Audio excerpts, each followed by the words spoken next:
نحمده ونصلي على رسوله الكريم. أما بعد، يقول الله سبحانه وتعالى: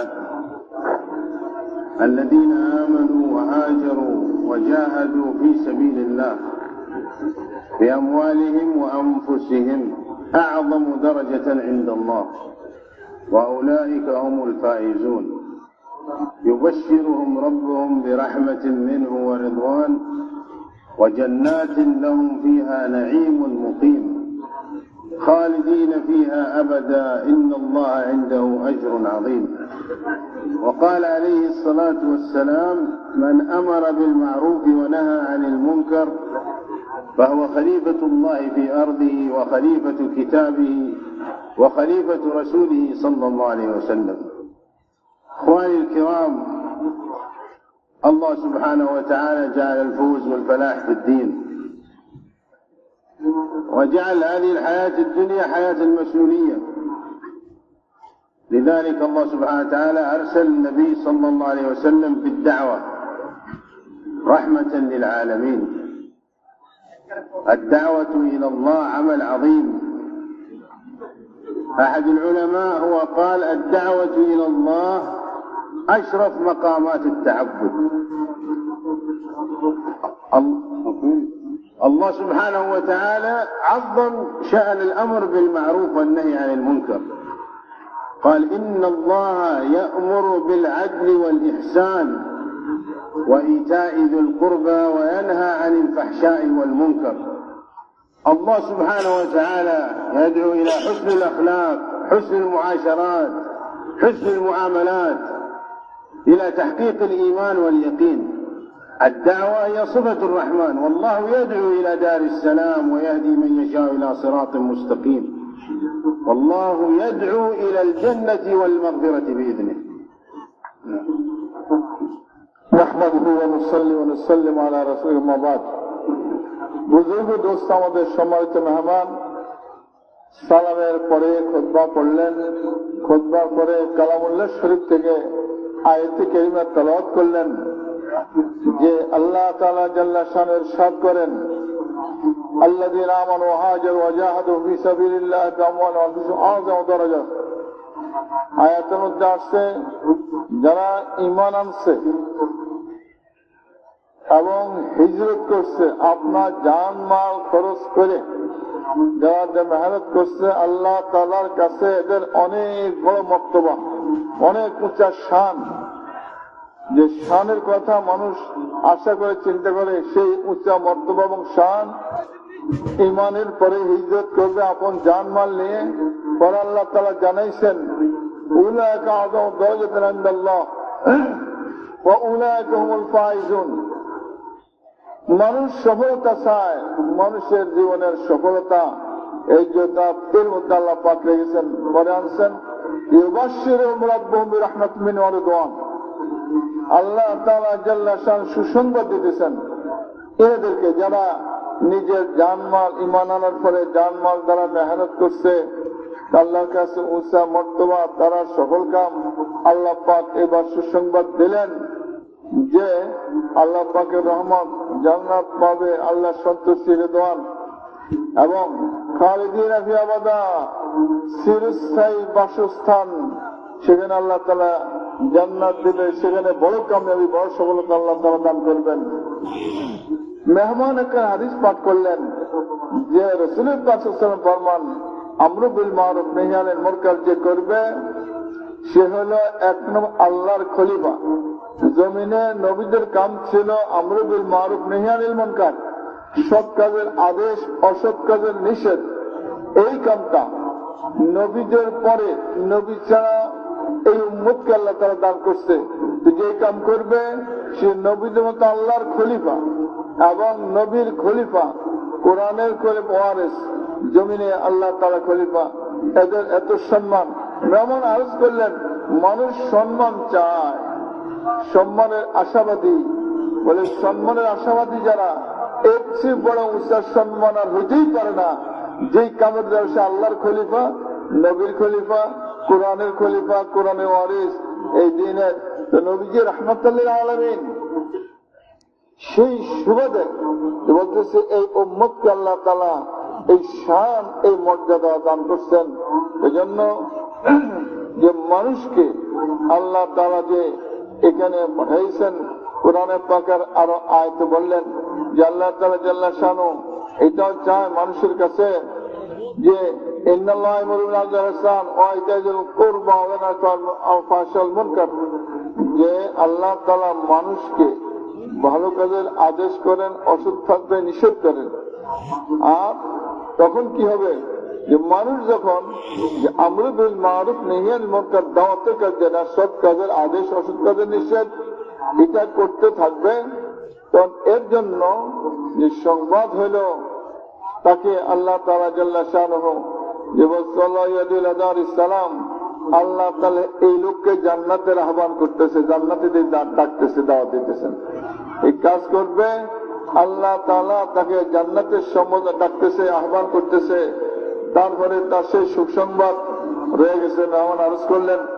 সেই জন্য এই সাধারণ মানুষ আমাদের মতো মানুষকে আল্লাহ তাআলা এই মর্তবা দান করতে চাইতেছেন এই দাওয়াতের কামের দ্বারা। আর এই কামটা বোঝানোর জন্য সমস্ত নবীরা মেহনত করছে, সাহাবারা আজ যত মেহনত দেখতেছেন এই লাইনে, তবে এটা শুধু এই জন্য আপনার আমার মর্তবা আনেছেন। نعم، الله سبحانه وتعالى جعل الخيرية في هذه الأمة بالدعوة إلى الله. النبي الكريم صلى الله عليه وسلم له صفات كثيرة، ولكن عندما جاء نعته في الكتب السابقة في التوراة والإنجيل الله سبحانه وتعالى ذكره بالدعوة. في القرآن الكريم الله سبحانه وتعالى قال الذين يتبعون النبي الأمي الذي يجدونه مكتوب عندهم في التوراة والإنجيل يأمرهم بالمعروف وينهاهم عن المنكر. فالدعوة هي صفة النبي صلى الله عليه وسلم، وهناك صفات كثير، لكن الله سبحانه وتعالى انتخب هذه الصفة للأمم السابقة. كذلك الله سبحانه وتعالى أثنى على الصحابة رضي الله عنهم في القرآن، قال الذين إن مكناهم في الأرض أقاموا الصلاة وآتوا الزكاة وأمروا بالمعروف ونهوا عن المنكر.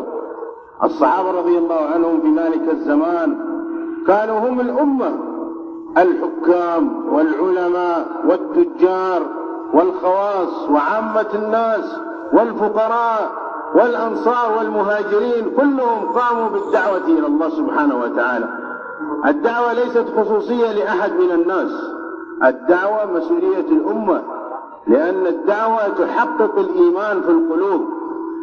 الله سبحانه وتعالى أثنى على الصحابة قال أولئك هم المؤمنون حقا، حققوا الإيمان بالدعوة إلى الله سبحانه وتعالى.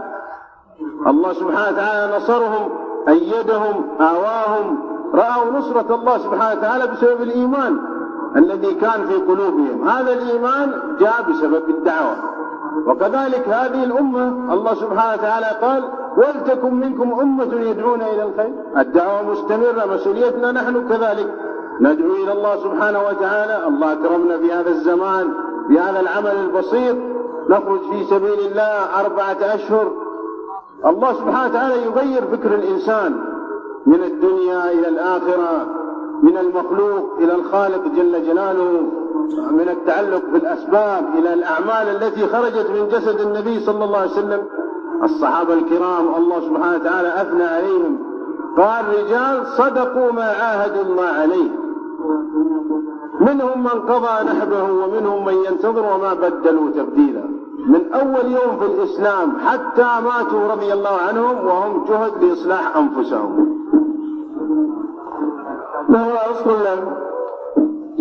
আমাদের নবী রাসূলুল্লাহ সাল্লাল্লাহু আলাইহি ওয়াসাল্লাম তিনার প্রশংসার কোন শেষ নাই আসমানে জমিনে।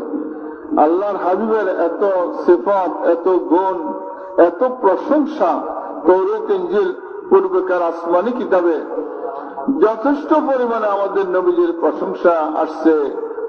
বলে সেই প্রশংসা এই দাওয়াতের কামের দ্বারা বলতেছেন আমাদের নবীজির প্রশংসা আসমানি কিতাবরা আগেকার নবীদের কাছে এরকম ভাবে হয়েছে যে তিনি আসবে তখন তিনার অনুসরণ যারা করবে তাদের প্রশংসা আল্লাহ তাআলা কোরআনে পাকে করছেন, ওয়াল্লাযীনা ইয়াত্তাবিউনা নাবিয়্যাল উম্মি, আমাদের নবীজিকে নবী উম্মি মানে লেখাপড়া করেন নাই।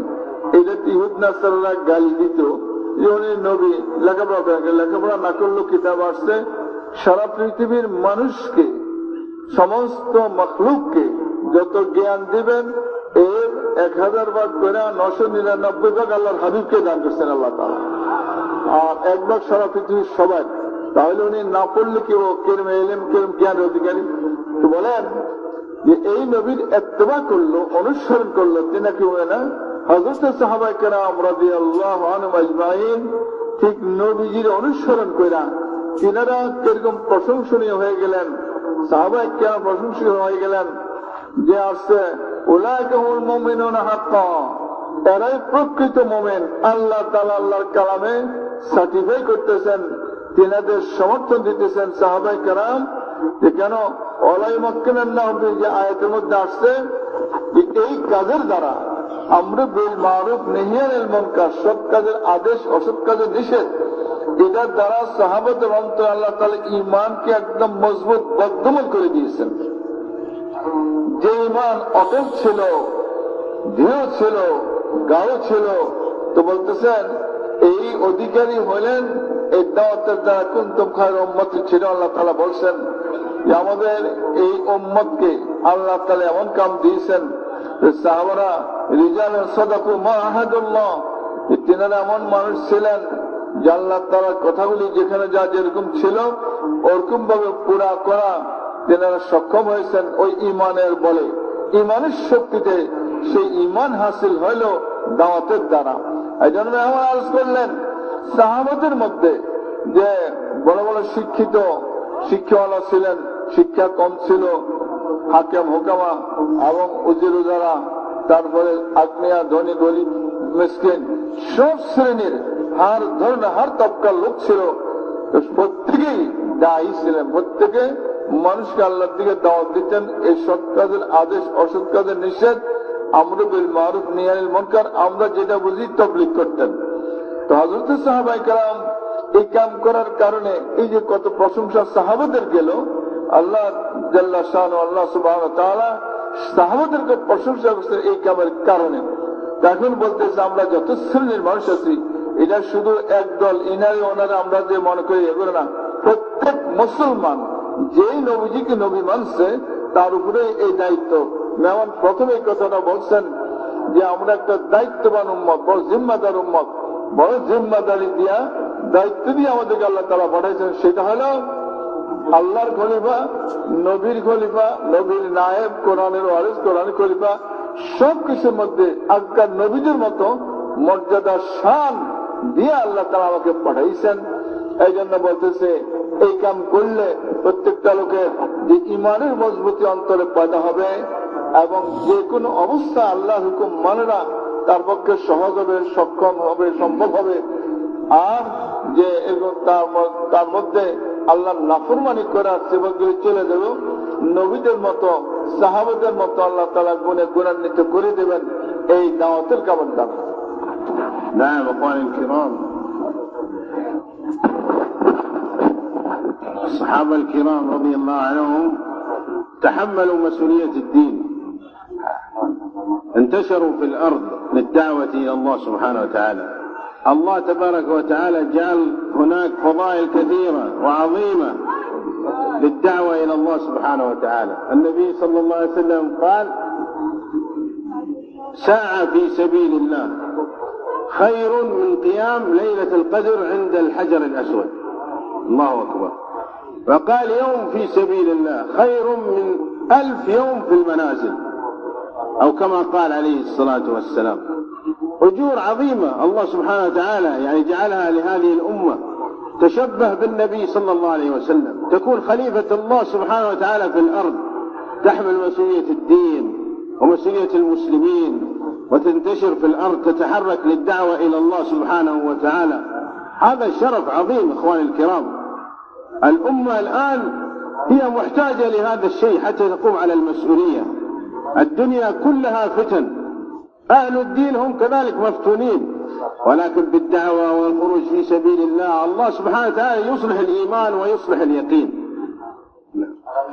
বলেন আল্লাহ তাআলা জালাশানের উম্মতকে ভাগ্যবান করছেন যে আমাদের যে এই কাম দান করলেন আল্লাহ পাক, কত দয়া যে আমাদের মিল নবীদের সঙ্গে, নবীদের সাদৃশ মুসাবা, সেটা তিনারা নবুয়ত পাইয়া এই আমর বিল মারুফ নাহি মুনকার করছেন। আপনি আমি এই উম্মত নবুয়ত না পাইয়া নবীর কাম আমর বিল মারুফ নাহি মুনকার, দাওয়াতের কাম, তাবলীগের কাম করতেছে। বলে সাহাবায়ে কেরাম তিনারা তো নবী আলাইহিস সালামের সহচর হিসাবে নবীজির সঙ্গ সোহবত পাইয়া সাহাবা হয়েছেন। আপনি আমি এই জমানার মানুষ নবীজির সোহবত পায় নাই, নবীজির সংসর্গ লাভ করতে পারে নাই, তারপরেও আল্লাহ পাক সাহাবাদের মুসাবা, নবীদের মুসাবা এই উম্মতকে আল্লাহ তাআলা দান করছেন এই দাওয়াতের কাম দিয়া। সেই কথা কোরআনে আসছে, এই কথা হাদিসে পাকে আসছে। সেজন্য এই উম্মত আল্লাহ তাআলার কাছে অতি প্রিয়, অতি দামি। এই কামের কারণে আজ বলতেছে আমরা তো বুঝি নাই, আল্লাহ তাআলা আমাদেরকে এত সম্মানী করছেন, এত বড় করছেন, এক এক নেকি কি পরিমাণে দিবেন। নবীদের প্রতি আল্লাহ তাআলা যেরকম নজর, দয়া, মায়া, সাহাবাদের প্রতি যেরকম, এই দাওয়াত উম্মত এদের প্রতি আল্লাহ তাআলা ওইরকম দয়া, মায়া, আল্লাহ তাআলার এহসান, রহমত। বলে আজ কেন ফিতনা ফাসাদ? বলতেছে 100-র মধ্যে কয়জন? 1-2 জন, 1000-এর মধ্যে 2-1 তাতেও তো যারা কাজ করতেছে এদের কারণে অনেক লোককে আল্লাহ তাআলা বিভিন্ন বড় বড় নানান ধরনের পেরেশানি, ফিতনা ফাসাদে হেফাজত করতেছে। যদি 100-এর মধ্যে অর্ধেক হইয়া যেত, অর্ধেক থেকে বেশি হইতো, পুরা দুনিয়ার মানুষ ফিতনা ফাসাদ থেকে বেঁচে যেত। আর এই কাম না করার কারণে আল্লাহ পাকের ওই নজর, রহমতের নজর যেটা নবীদের প্রতি ছিল, সাহাবাদের প্রতি ছিল, আমাদের তো ওরকম শুধু এই কামটাকে শিথিল করার কারণে আমরা হালকা মনে করতেছি, যার কারণে আমরা এই অবস্থার মধ্যে। যদি আমাদের অন্তরে এই কাজের আজমত, এই দাওয়াতের কামের বড়ত্ব, মাহাত্ম্য, যত ধর্মীয় লাইনে যত মদত বন্দিগি আছে সব কিছুর উপরে দাওয়াতের কাজের শান, এই জন্য সেই কাম ছাড়লেই উম্মত এরকম পরেশান হয়ে যাবে, ফিতনা ফাসাদে মুবতালা হবে, ফিতনা ফাসাদ জর্জরিত হয়ে যাবে। আর এই কাম করবে আল্লাহ পাক আপন রহমত, আপন কুদরত দ্বারা উম্মতকে ফিতনা ফাসাদ থেকে হেফাজত করবে। الله سبحانه وتعالى يقول انفروا خفافا وثقالا. النبي الكريم صلى الله عليه وسلم أنكر على من تأخر على الخروج في سبيل الله. كعب بن مالك رضي الله عنه تأخر عن الخروج في سبيل الله، ما خرج في تبوك. النبي صلى الله عليه وسلم هجره والصحابة الكرام 50 يوم. 50 يوم. قال هو يروي الرواية يقول حتى تنكرت عليه الأرض، لا أحد يتكلم معه لأنه تخلف عن أمر الخروج في سبيل الله. هناك في تبوك النبي صلى الله عليه وسلم سأله قال ما فعل كعب بن مالك؟ قال أحد الصحابة هو من أبناء عمومته، من القريبين من بيته. قال يا رسول الله غره برديه والنظر في عطفيه، غره برديه والنظر في عطفيه، أن الدنيا هي التي منعت كعب رضي الله عنه من الخروج في سبيل الله. وكذلك عبد الله بن رواحة رضي الله عنه هو تأخر لمصلحة، هو يرى أنها مصلحة، أراد أن يجمع مع النبي صلى الله عليه وسلم، وخرج زيد بن حارثة وجعفر بن أبي طالب، وهو تأخر. هم خرجوا اليوم وهو تأخر إلى يوم الغد. وعندما رآه النبي صلى الله عليه وسلم في صلاة الجمعة قال له ما أخرك عن قومك؟ قال يا رسول الله أردت أن أصلي الجمعة وأنا عندي فرس خيل سريع. فقال له النبي صلى الله عليه وسلم هل تعلم بكم سبقك القوم؟ 500 سنة. الله أكبر. الذي يذهب إلى الأردن هناك في ميدان المعركة يرى قبر زيد بن حارثة وجعفر بن أبي طالب، وهكذا هنا قريب. وقبر عبد الله بن رواحة هناك بعيد ليس معه. هذا علامة على بعد المسافة كما أخبر النبي صلى الله عليه وسلم. لذلك يا إخواني الكرام هذا العمل عمل عظيم، هو عمل النبي صلى الله عليه وسلم. الله سبحانه وتعالى أعطانا في هذا الزمان جوهرة عظيمة، حتى الله سبحانه وتعالى يوفقنا نستقيم ونصل إلى الله سبحانه وتعالى بالسهولة. তোমার আরজ করলেন আল্লাহ তাআলা জাল্লা শানুহু তিনি আশরাফ ইনফিরু, বাহির হও, ইনফিরু খিফাফ ওয়া সিকালা। আল্লাহ তাআলা হুকুম করতেছেন এই উম্মতকে, মুসলমানদেরকে, তোমরা বাইর হও আল্লাহর রাস্তায়। সুস্থ অসুস্থ, ধনী গরিব, ভাত খাইছো, ভুকা আসো না খাই তাকবীরা খাইছো, যে কোনো অবস্থায় বাহির হও। এটা আল্লাহ তাআলার হুকুম। হার অবস্থায় হার হালে তোমরা বাইর হও আল্লাহর রাস্তায়, আল্লাহর দ্বীনের কামে। এই সৎ কাজের আদেশ, অসৎ কাজের নিষেধ, তাবলীগ দাওয়াতের মধ্যে বাইর হও। বলে কেউ যেন কোন অবস্থায় দেরি না করে, বাইর হওয়াতে শিথিল না হয়, বাইর হওয়ার থেকে গাফিল না হয়, গাফলতি না আসে। তো বলতেছেন এটা আল্লাহর কথা, আল্লাহর হুকুম। তো সাহাবাতের জমানায় এই ঘটনা ঘটায়া আমাদের বুঝাইতেছেন, দেখতেছেন যে একজন সাহাবী তিনি জান নাই, আরজ করলেন আগার তিনাকে দুনিয়ায় ধোকা দিল, আর তিনা মায়া মহাব্বত লাগে সেলিফে কিছু যাই মুসলমান যাই যেতেছি যেমন যাই করে আর যাওয়া হয় নাই। তবুকের যুদ্ধ ছিল, তবুকে গেছেন জর্ডানে। তো বলতেছে সেখানে যাওয়া হয় নাই। এখন এই না যাওয়ার কারণে নবী আলাইহিস সালাম অসন্তুষ্ট। 50 দিন পর্যন্ত কোন মুসলমান ওনাদেরকে সালাম কালাম দেয় নাই, তারপরে কথাবার্তা বলে নাই। নবীজিও না, কোন সাহাবীরা না। অন্যান্য গুণাবলী তো লগে লগে শাস্তি দেওয়া শেষ, ফিনিশ। কিন্তু এটার মধ্যে এমন যে 50 দিন পর্যন্ত তেনার এই কষ্টের মধ্যে এত প্রশস্ত দুনিয়া একদম সংকীর্ণ হয়ে গেল, কোন মানুষ কথা বলতেছে না, বেচা কিনা। তো কিরকম মনের অবস্থা, এখন যে আমরা মারা যাই, নবীজি জানাজা পড়ব কিনা, এই ধরনের অবস্থার মধ্যে কেন শুধু যায় নাই, দেরি করছে, যাই করে যাওয়া হয় নাই। তো তিনি তো তিনার ঘর বাড়ি ছেলেপেলে এদের মধ্যে থাইকা যে যান নাই, যার কারণে এই অবস্থার সৃষ্টি হলো। আল্লাহ রাসূলের কাছে এরকম। আবার আরেকজন তিনি যাবেন, নবীজি 3 জনকে সাব্যস্ত করছেন, হযরত যায়েদ রাদিয়াল্লাহু তাআলা, জাফর আব্দুল্লাহ রাওয়াহা। তিনারা 2 জন চলে গেছেন, ইনি দেরি করছেন। শুধু সকালে ওনারা রওনা হয়ে গেছেন, ইনি যান নাই। ইনি থাকলেন এই উদ্দেশ্যে যে আমি নবীজির পিছে নামাজ, কত মোবারক নামাজ, কত কবুল, মদিনার নামাজ, রাসূলের পিছে নামাজ, আর কত ফজিলত, আল্লাহ রাস্তায় চলে যাবো। আর তো নবীজিকে আইসা দেখি না দেখি জীবনের শেষ নামাজ পড়ে যায়।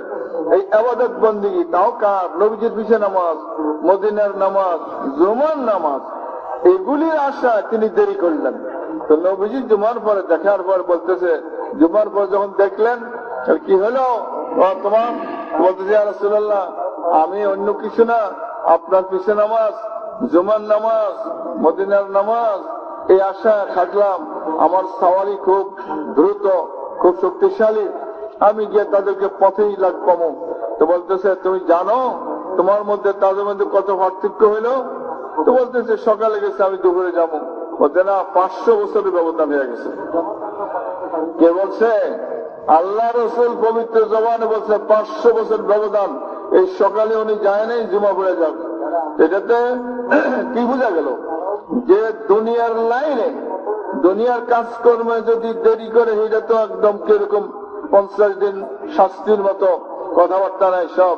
আর দিনের লাইনে দেরি করলো ইবাদত বন্দেগী। আমরা অনেক সময় ওজুর দেখাই যে আমরা এই কাজ আছে, মানে এলাকার মাহফিল আছে, আরো অনেক কিছু আমরা এরকম ওজুর দেই। আল্লাহ রাস্তায় যাওয়াকে দেরি করি, যে তাখির করি। আমি একটা উল্লেখ করলাম যে আমাদের সাথে নেক ওজোর, যেগুলো আমরা নেক মনে করি, নেক ওজোর। তো রাসূলের পাঁচ ওয়াক্ত পিছনে নামাজ পড়ার থেকে বড় নেক কি আছে?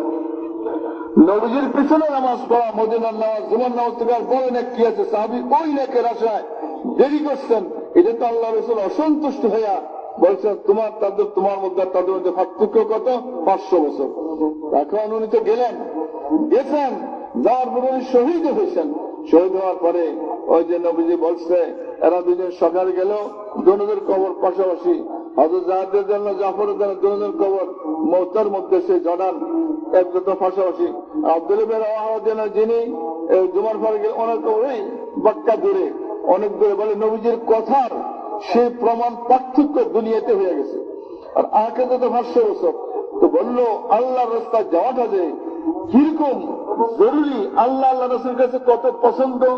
সাহাবারা জিজ্ঞেসে, আরে আপনারা এরকম ব্যক্তি যে যান, কি হলো? মক্কার নামাজ, মদিনার নামাজ, নবীর পিছনে নামাজ। কারে মক্কা মদিনা থেকে নবীর পিছনে নামাজ শুনে আমার মনটা খুশি হয়, আমার মন খুশি হয়। আর আল্লাহর সাথে বাইরে লেগে আল্লাহ রাসূল খুশি হয়। হ্যাঁ, কোনটা উত্তম? আল্লাহ রাসূলের খুশিটা কত উত্তম। আর আমি এখানে থাকলে আমার মন খুশি হয়। এই জন্য যে আল্লাহ তাআলা জাল্লা শানুহু উম্মতকে দেখাইছে এবং বুঝাইছে এই কাম যত বড় কাম, নবীদের মতো দায়িত্ব, সাহাবাদের দায়িত্ব আমাদেরকে দিয়েছে আল্লাহ পাক। এই জন্য এই দায়িত্বের মধ্যে অবহেলার কোন সুযোগ নাই। আমরা এই ওজোর দেখাই সে এই ওজোর থেকে বড় ওজোর ওরকম তো না। সেই জন্য আমরা এই যেন কোন ইয়ার মধ্যে এই বাধা বিঘ্ন না আসে, ওজোর আপত্তি না দেখাই, আল্লাহ রাস্তায় বাইর হওয়ার জন্য নিজের মনে মনে তৈরি করতে হবে ইনশাআল্লাহ। نعم يا اخواني الكرام، الله سبحانه وتعالى يقول وجاهدوا في الله حق جهاده هو اجتباكم. الله اختارنا في هذا المجمع المبارك. النبي صلى الله عليه وسلم يقول للصحابة يا أيها الناس إن الله اختار لكم الإسلام دينا فأحسنوا صحبة الإسلام بالسخاء وحسن الخلق. الذي فهم مسؤولية الدين هو أبو بكر الصديق رضي الله عنه.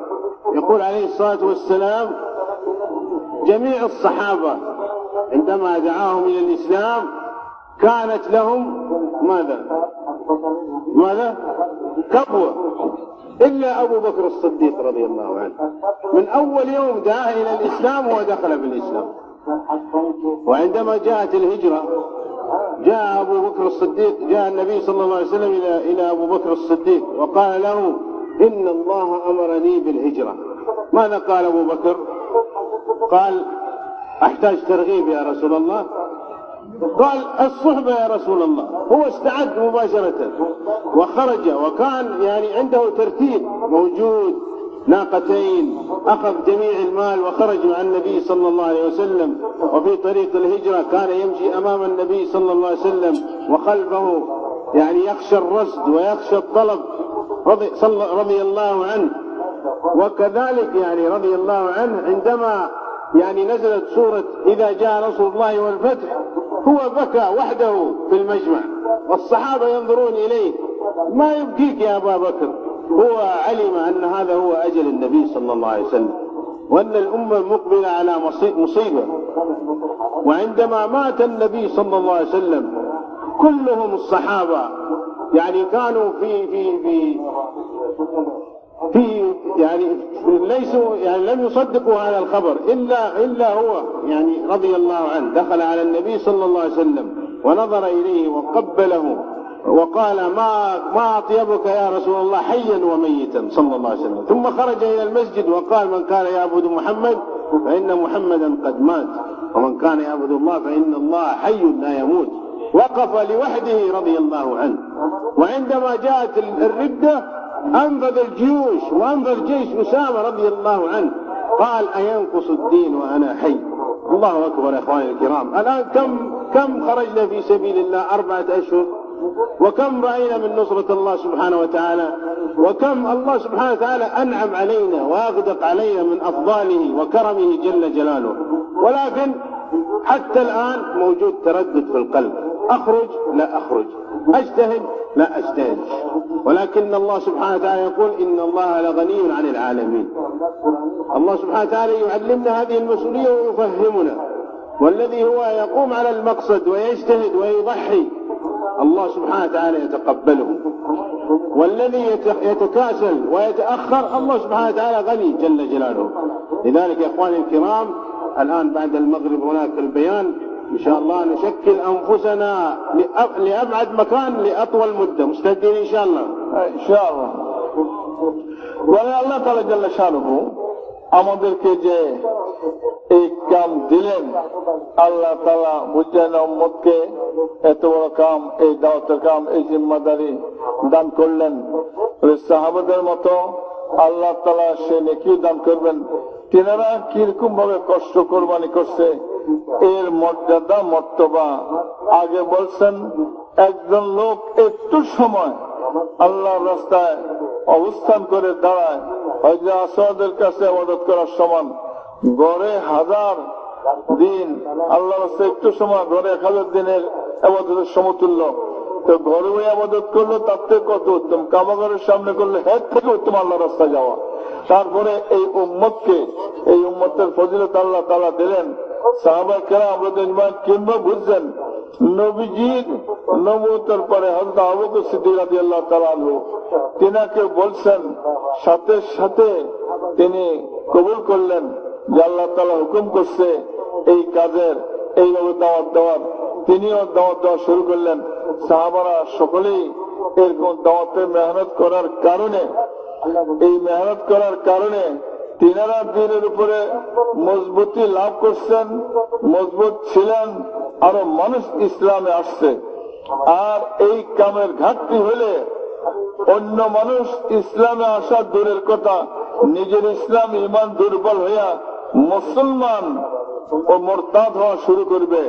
এজন্য বলতেছে এই কামটাকে কিরকম মজবুতির সাথে করা দরকার, পাক্কাপাক্কি ভাবে, এর মধ্যে কোন রকমের উযর আপত্তি শিথিলতা না করা। বলে যখন কিছু লোকে বলতেছে, আবু বকর বলছে আমি কিছুতে এটা সহ্য করব না, আয়ান কুসুদ্দিন আবু বকর হাই যে উনি জীবিত থাকবে না, দিনের ক্ষতি হবে, এটা হইতে পারবে না। এই জন্য তখন তিনি এরকম মজবুতির কারণে লোকজন আবার ফিরা ইসলামের মধ্যে। আবার বলতেছেন তিনি মেহনত করার কারণে ইমানি শক্তি এমন ভাবে আল্লাহ তাআলা দান করছেন, এতে সবকিছু বুঝতেন। যখন সূরা ইযা জা রাসূলুল্লাহ নাযিল হইল, তখন মজমা অনেক লোক, সাহাবারা অনেক বড় জামাত, কিন্তু তিনি কাঁদতেছেন একা একা। কি জন্য কাঁদতেছেন? বলে যে আল্লাহ তাআলা যে সংবাদ দিল ইযা জা রাসূল ফাতওয়ারাতান নাস ইয়াদখুলুল্লাহ ফাওয়াজা, বলে এটার জন্য যে যাকে যে কামের জন্য পাঠানো হয় ওই কাম পুরো হয়ে গেলে তাকে আর ওখানে রাখেন না। আল্লাহ তাআলা জাল্লা শানু আম্মা নওয়ালু নবীজিকে পাঠাইছেন এই কামের লেগা। তখন বোঝা গেল এই মানুষ দলে দলে ইসলাম আসতেছে, নবীজিকে পাঠানোর যে উদ্দেশ্য এটা মোটামুটি আল্লাহ তাআলার মনোভূত হয়েছে, পুরা হয়েছে। মানুষ দুনিয়ার থেকে আখিরাতমুখী হয়ে গেছে, আর মানুষ মালিক থেকে আমলমুখী হয়ে গেল।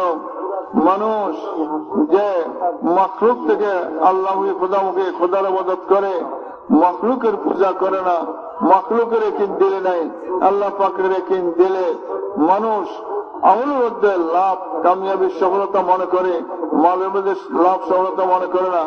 মানুষ আখিরাতকে দুনিয়ার উপর প্রাধান্য দেয়। এজন্য নবীজি চলে যাবেন এই কথা আবু বকর যেন বুঝছেন ওনার কোরবানি হিসাবে। ঠিক এই কিছুদিন পরে, অল্পদিন পরে নবীজির ইন্তেকাল। তো সেখানে আবু বকর যেন আসলেন, আয়সা দেখতেছেন সব মানুষ সরাইয়া তিনি যা নবীজির কপালে চুম্বন করলেন। ইয়া রাসূলুল্লাহ, আপনি জীবিত অবস্থায় যেরকম ছিলেন পবিত্র, এখন আপনি এরকম পবিত্র। নবীজির কপালে চুম্বন করলেন, করার পরে যে আপনি সর্ব অবস্থায় প্রশংসনীয়, সকলের স্নেহভাজন, আমাদের মহব্বত আপনার জন্য তখন যেরকম ছিল এখন এরকম। তারপরে মসজিদে আসা খুতবা দিলেন। তিনি একজন আল্লাহ রসুল, আল্লাহ নবী। আগেও অনেক নবী রসুল আসছেন, তিনারাও চলে গেছেন। আমাদের নবীজি আল্লাহর একজন নবী রসুল, তিনি চলে গেছেন। উনি একজন ভাষণ দিলেন, তো বলতেছেন একথা যে নবীজি চলে যাওয়ার পরেও সাহাবারা এমন ভাবে কাজকে ধরছেন, এই কাজ মিটতে দেন নাই, যার কারণে এই জমানায় আপনারা আমরা মুসলমান হওয়ার সৌভাগ্য হয়েছে। তিনারা সকলে মজবুতির সাথে এই কাজকে ধরে রাখার কারণে আয়ান কুসুদ্দিন আবু বকর হাই এটা হইতে পারে না, তিনি জীবিত থাকবেন, দিনের কমতি ঘাটতি হবে। এজন্য মেহমান আরজ করতেছে, যখন আমরা সকলেই আল্লাহর রাস্তায় 4 মাস বাহির হইয়া মেহনত করব, তো ওনাদেরকে যেরকম সাহায্য করছে নবীদের জমানায়, সাহাবাদের জমানায়, আল্লাহ তাআলা আমাদের এরকম সাহায্য করবেন। আমাদের সমস্ত ফিতনা ফাসাদ আল্লাহ তাআলা মিটাই দেবেন, আল্লাহ নসরত করবেন, আল্লাহ পাক রহমত নাযিল করবেন। আর বলতেছি এই কামের দ্বারা দুনিয়াতে অনেক কাম আছে, চলছে, কিন্তু আল্লাহ পাককে সন্তুষ্ট করার মতো এবং দুনিয়ার থেকে মানুষের এই পেরেশানি ফিতনা ফাসাদ হটানোর জন্য, সরানোর জন্য এত শক্তিশালী কাম দাওয়াতের কাম থেকে আর কোনটা নাই। অতীতের ইতিহাস, কোরআন হাদিসের ইতিহাস, কোরআন হাদিস ইতিহাস, নবীদের জীবন প্রমাণ করতেছে এই কথা। এই কামের কারণে, এই কামের মজবুতির কারণে আল্লাহর সাহায্য আসা যত ধরনের বাধা বিঘ্ন ফিতনা ফাসাদ সবকিছু দূর হয়ে গেল, দূরীভূত হলো। এজন্য এই জমানায় এই কাম যদি উম্মত আমার এরকম করে, আল্লাহ পাক আমাদেরকে এরকম সাহায্য করবে, রহমত নাযিল করবে। সমস্ত অসুবিধা, যত সমস্যা, যত ফাসাদ ফিতনা সবকিছু আল্লাহ কুদরত দিয়ে দূর করবেন। তো ইনশাআল্লাহ নিয়ত আছে 4 মাসের পাক্কা পাক্কি অন্তর থেকে নিয়ত করি, দিল থেকে নিয়ত করি। দিলের থেকে নিয়ত করলে আল্লাহ তাআলা একদিন কবুল করবেন। আজ না হোক কালকে, আল্লাহ একদিন 100 আমি নবীর উম্মত হওয়ার কারণে আল্লাহ তাআলা আমাকে আল্লাহর খলিফা, নবীর খলিফা, নবীর নায়েব, কোরআনের খলিফা, কোরআনের ওয়ারিস এত কিছু বানাইলেন। আর আমি দুনিয়ার এইটা ওইটা এগুলি কি বলে ধোকা, দুনিয়া ধোকা দিতে চাম করে, তাহলে এগুলির থেকে আল্লাহর খলিফা হওয়ার থেকে, নবীর নায়েব, নবীর খলিফা হওয়ার থেকে আমাদের কাম এই তুলনায় কিছুই না। আমরা এইগুলির বাধার কারণে যেতে পারতেছি না। তো পাক্কা 100 নিয়ত মনে মনে করি এই কাজ করা আমার দরকার। এখন আমি সুযোগ তালাশ করে ইনশাআল্লাহ আজিজ এই সময় বের করবো। এই নিয়ত করলে আল্লাহ পাক বান্দার দিল দেখে। ইন্নাল্লাহা লা ইয়ানজুরু সুওরিকুম ওয়া লা ইয়ানজুরু কুলুবিকুম, আল্লাহ তাআলা দিলের দিকে দেখে। পাক্কা দিল থেকে নিয়ত করলে আল্লাহ তাআলা একদিন কবুল করবে ইনশাআল্লাহ। নিয়ত আছে ইনশাআল্লাহ ভাই। আল্লাহ সবাইকে কবুল করে। মাগরিবের পরে জরুরি বয়ান হবে, বয়ান হবে ইনশাআল্লাহ। আমরা সকলেই একবারে ধীরে স্থিরে মজবুতির সাথে, ধ্যানের সাথে মাগরিবের বয়ান শুনবো। বয়ানের পরে ইনশাআল্লাহ নাম লেখায়া দেব, যে সময় যেতে পারি। নাম লেখান ছাড়া কেউ না থাকি, প্রত্যেকে যে সময় যেতে পারি ওই সময় হিসেবে নাম লেখা নিয়ত করে দিবে ইনশাআল্লাহ। আল্লাহ তাআলা সবাইকে কবুল করে যান। আল্লাহ